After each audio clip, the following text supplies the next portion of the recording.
ഇതാണ് ചിങ്ങടെ പ്ലാവ്.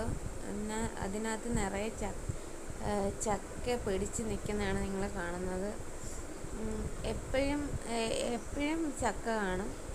എല്ലാ കാലത്തും അതിനകത്ത് നിറയെ ചക്ക കാണും. ഇങ്ങനൊന്നും അല്ല, ഒരുപാട് ചക്കകളാണ് നിറഞ്ഞു നിൽക്കുന്നത്.